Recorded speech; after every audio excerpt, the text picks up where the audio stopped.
श्री राम ने माता सीता को गर्भावस्था में त्याग दिया, ये तो सभी जानते हैं। लेकिन भगवान राम ने सीता का त्याग क्यों किया, इसके बारे में कम लोगों को ही जानकारी है। अधिकतर लोगों का मानना यही होता है कि धोबी के कारण माता सीता को राम ने वन में अकेला छोड़ दिया, लेकिन ऐसा नहीं है। नमस्कार दोस्तों, वीडियो अच्छी लगे तो लाइक और चैनल को सब्सक्राइब जरूर करें। तो चलते हैं वीडियो की ओर। माता सीता को अपने कर्मों का फल भोगना था, इसी कारण उन्हें यह दंड मिला। माता सीता ने एक गर्भवती को तड़पाया था और उसके दिए श्राप के कारण उन्हें यह दंड भोगना पड़ा। आइए जानते हैं किसने दिया माता सीता को श्राप। माता सीता मिथिला नरेश जनक की पुत्री थी। एक दिन उद्यान में खेलते हुए कन्या सीता को एक नर अवमादा तोते का जोड़ा दिखाई पड़ा। वो दोनों आपस में बातें कर रहे थे कि भूमंडल में राम नाम का बड़ा प्रतापी राजा होगा, जिसकी अत्यंत सुंदर पत्नी सीता होगी। उत्सुकतावश सीता अपने को रोक ना सकी और उनकी बातें सुनने लगी। उन्हें अपने ब्याह के बारे में सुन अच्छा लग रहा था। इसी उमंग में उन्होंने बातचीत में मग्न तोते के उस जोड़े को पकड़वा लिया। सीता उनसे अपने और श्री राम के बारे में और भी बातें सुनना चाहती थीं, इसलिए उन्होंने उस जोड़े से पूछा कि उन्हें राम और उसके विवाह के बारे में ये बातें कहां से पता चली। तोते ने कहा कि उन्होंने ये बात महर्षि वाल्मीकि के मुख से उनके आश्रम में शिष्यों को पढ़ाते वक्त सुनी।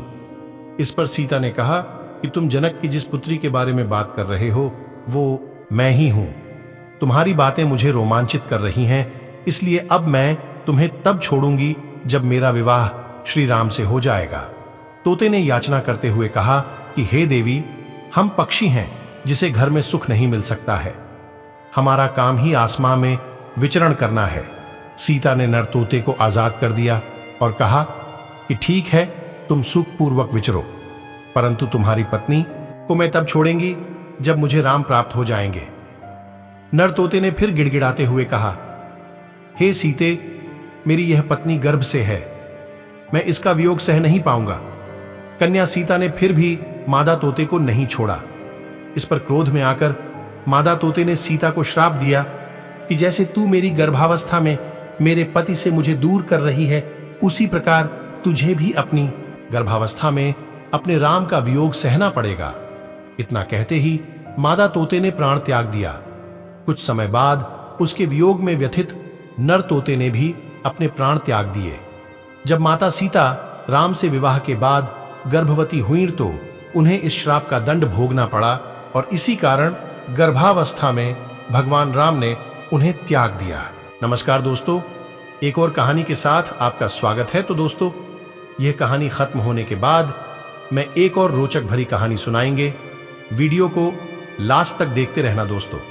इस कहानी में कौवा तुलसी ब्राह्मण और फल्गु नदी व गाय को मां सीता ने क्यों श्राप दिया था, आइए जानते हैं। इसके पीछे का कारण यही कारण है कि गया में आज भी तुलसी का पौधा नहीं उगता है। ब्राह्मण कभी भी संतुष्ट नहीं होते हैं। इसकी कथा बेहद ही रोचक है। आखिर बिहार के गया में क्या नहीं उगता तुलसी का एक भी पौधा? क्यों ब्राह्मण कभी संतुष्ट नहीं होता? फल्गु नदी सिर्फ नाम की नदी है। क्यों कौवा हमेशा लड़ झगड़ कर ही खा पाता है? कौवा, तुलसी, ब्राह्मण व गाय को मां सीता ने क्यों श्राप दिया था, इसके बारे में कुछ लोग ही जानते हैं। आइए हम विस्तार से इस बारे में बताते हैं। वनवास के दौरान भगवान राम, लक्ष्मण और माता सीता पितृपक्ष में श्राद्ध करने के लिए बिहार के गया धाम पहुंचे। वहां ब्राह्मण ने भगवान श्री राम और लक्ष्मण को श्राद्ध कर्म के लिए आवश्यक सामग्री जुटाने के लिए कहा। इस पर भगवान राम व लक्ष्मण नगर की ओर सामान लाने के लिए निकल पड़े। ब्राह्मण देव ने माता सीता से आग्रह किया कि पिंडदान का समय निकलता जा रहा है। यह सुनकर माता सीता की व्यग्रता भी बढ़ती जा रही थी, क्योंकि श्री राम और लक्ष्मण अब भी नहीं लौटे थे। इसी दौरान दशरथ जी की आत्मा ने उन्हें आभास कराया कि पिंडदान का वक्त बीता जा रहा है। यह जानकर माता सीता असमंजस में पड़ गईं।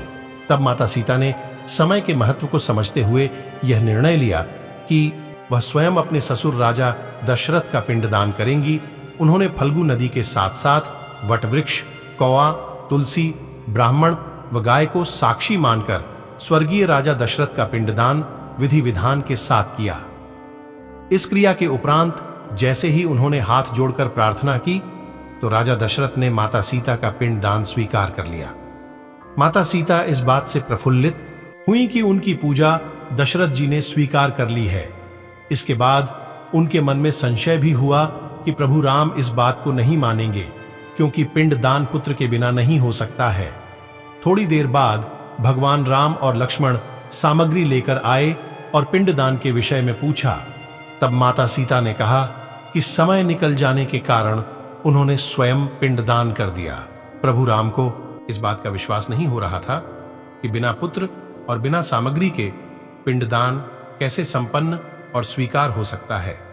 इसके बाद माता सीता ने कहा कि वहां उपस्थित फल्गु नदी, तुलसी, कौआ, गाय, वटवृक्ष और ब्राह्मण श्राद्ध कर्म की गवाही दे सकते हैं।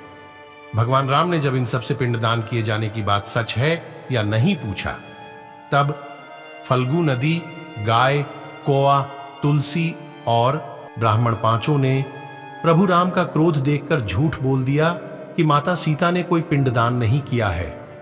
वटवृक्ष ने सत्य कहा कि माता सीता ने सबको साक्षी मानकर विधि पूर्वक राजा दशरथ का पिंडदान किया है। पांचों साक्षी के झूठ बोलने पर माता सीता ने क्रोधित होकर उन्हें आजीवन श्राप दे दिया। फल्गु नदी को श्राप दिया कि वह सिर्फ नाम की नदी रहेगी, उसमें पानी नहीं रहेगा। इसी कारण फल्गु नदी आज भी गया में सूखी है।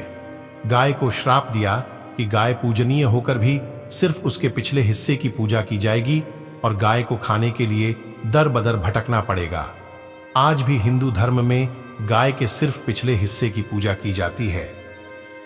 माता सीता ने ब्राह्मण को कभी भी संतुष्ट न होने और कितना भी मिले उसकी दरिद्रता हमेशा बनी रहेगी का श्राप दिया। इसी कारण ब्राह्मण कभी दान दक्षिणा के बाद भी संतुष्ट नहीं होते हैं। माता सीता ने तुलसी को श्राप दिया कि वह कभी भी गया की मिट्टी में नहीं उगेगी। यह आज तक सत्य है कि गया की मिट्टी में तुलसी नहीं फलती। और कौवा को हमेशा लड़ झगड़ कर खाने का श्राप दिया था। कौवा आज भी खाना अकेले नहीं खाता है। दीर्घायु का दिया था आशीर्वाद। माता सीता ने जहां इन पांचों को श्राप दिया, वहीं सच बोलने पर वट वृक्ष को आशीर्वाद दिया कि उसे लंबी आयु प्राप्त होगी, वह दूसरों को छाया प्रदान करेगा। पतिव्रता स्त्री उनका सम्मान करेगी और पूजा करेगी, इसीलिए वट वृक्ष की पूजा आज भी होती है। इस बात का विश्वास नहीं हो रहा था कि बिना पुत्र और बिना सामग्री के पिंडदान कैसे संपन्न और स्वीकार हो सकता है। इसके बाद माता सीता ने कहा कि वहां उपस्थित फल्गु नदी, तुलसी, कौआ, गाय, वटवृक्ष